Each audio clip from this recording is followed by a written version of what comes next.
नमस्कार मित्रांनो, शुभ सकाळ सर्वांना। मित्रांनो, आता पाऊस नाही, पाणी नाही, निवांत आता बसायचं काम झालंय वर बघत। सगळ्यांचं लक्ष पावसाकडे लागलंय, तर व्हिडिओ बनवायला सुद्धा मन लागा नाही। कारण का लागा नाही? अजून पेरण्याच नाहीत, अजून कापसच लावली नाहीत, तर कसं काय करावं? विहिरीला पाणी येई नाही, सगळी चिंता वाढली या। ती मलाच नाही तर सगळ्यांनाच वाढली या।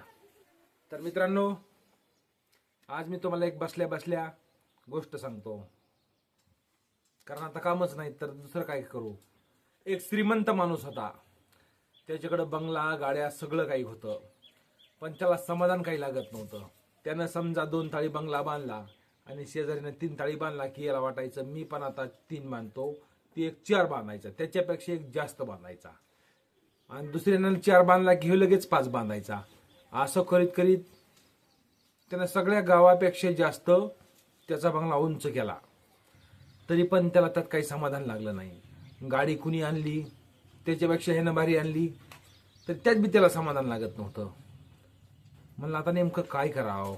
त्यानं आपल्या मुलाला विचारलं, बाळा मी इतकं सगळं काही हे जगातलं घेतलं, पण मला काही समाधान लागत नाही रे। त्याचा मुलगा होता दानशूर। तो म्हणला, तुम्हाला समाधान लागत नाही ना, तुम्ही माझ्या बरोबर चला। मी उद्या पांगुळ गाडी वाटायला एका शाळेवर जाणार आहे पांगळ्यांच्या, तिथं तुम्ही माझ्यासोबत चला, तुमच्या हाताने पांगुळ गाडी वाटू, मग तिथं तुम्हाला समाधान लागल। त्याचा बाप म्हणाला, अरे आपण एवढं घेतलं तरी समाधान लागाना, आणि दुसऱ्याला देऊन वाटून कधी समाधान लागायचे? तो म्हणला चला तर खरं। मग मुलाच्या हट्टापायी बाप निघाला, पांगळ्याच्या शाळेवर गेला, आणि तिथं त्या बापाच्या हातानं पांगुळ गाडी पांगळ्या मुलांना वाटायला लागला। तर ते पांगुळ गाडी वाटताना त्या पांगळ्या मुलांच्या चेहऱ्यावरला हावभाव पाहून, त्यांनी दिलेला आशीर्वाद ऐकून त्या माणसाला एवढं सुख लागलं की तो म्हणला, मी आतापर्यंत एवढ्या गाड्या घेतल्या, बंगले बांधले, तरी मला सुख लागलं नाही, आणि आता यांना फक्त दान केलंय मी, तर मला सुख लागलं। आपण कमविण्यात सुख नाही, तर दुसऱ्याला दान करण्यात सुख आहे, हे त्या माणसाला त्या दिवशी कळालं।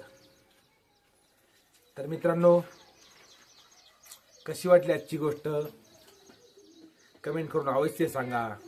आता पाऊस पडेपर्यंत काही कामं नाहीत, ऊस तोडणी सुरू होईपर्यंत काही कामं नाहीत, मग अशाच गोष्टी बिष्टी सांगून मनोरंजन करायचं।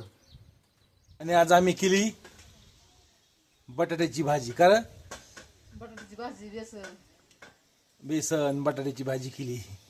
तर मित्रांनो, आता काय करणार, पाऊस पाणी नसल्यामुळं असेच व्हिडिओ टाकावं लागणार आहेत। आता शेतात बी काही काम नाही,